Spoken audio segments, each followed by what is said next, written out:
everything with it. I mean, it's the number one perception. People think that you can't do anything with it. I'm a big proponent of a classical education. I like the humanities, English and writing and philosophy and all of those different things. They don't always necessarily translate to an immediate skill set for a job. If you want a job, maybe you should be a business major. If you want a career in something, classical training, I think, better serves you long term. I think that it develops good thinkers, good readers, good people that are good relationally with other people, and really, it's oversaid, but you're learning how to learn.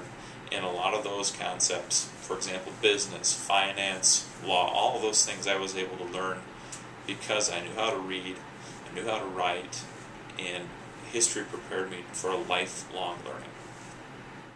I think the biggest misperception is that history is only something you do as a hobby, or it's something that is just a side interest, like it's something you can always pick up a book and that's something some people are interested in, but it's nothing that you can actually do for a real career, and I completely disagree with that.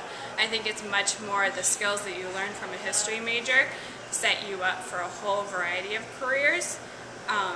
It obviously set me directly up for my career right now in education because I'm teaching it and I have to know it, but it's much more than that because I don't know if I'm going to stay in education for long term.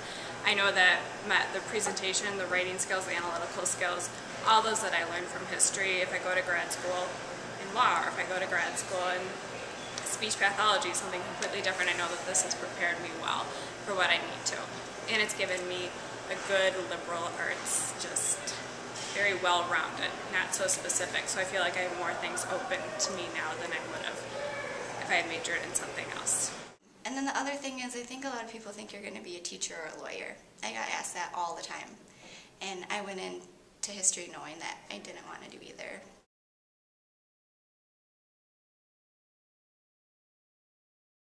I guess nursing was something that I was always interested in.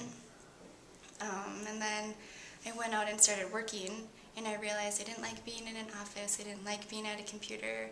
The parts of my job that I enjoyed was really working with people and taking care of them. So another job that I took was a special ed para, and that kind of I really realized that that's what I like doing. I really liked working with people, with kids and behaviors and just a lot of the caretaking role.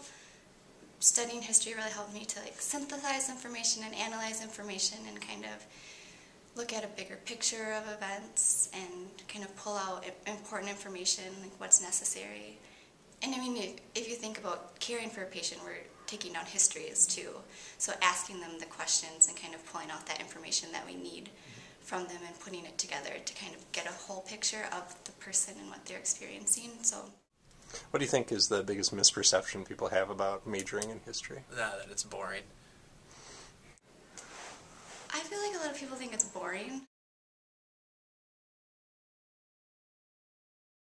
What's the biggest misperception you think people have about a history major? Dates.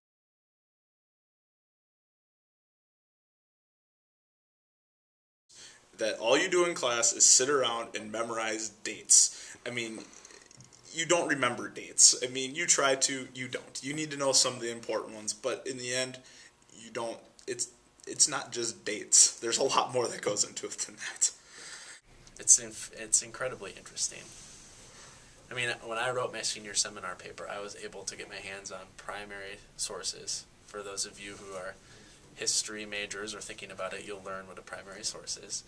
And I was able to get my hands on primary sources from the 1840s, 50s, and 60s, and to actually read what people were thinking about and to read what people were saying was incredibly fascinating, because the things that they were thinking about, the things that they were saying shaped real life policy, shaped real life situations, and being able to just read that and learn from that was fascinating.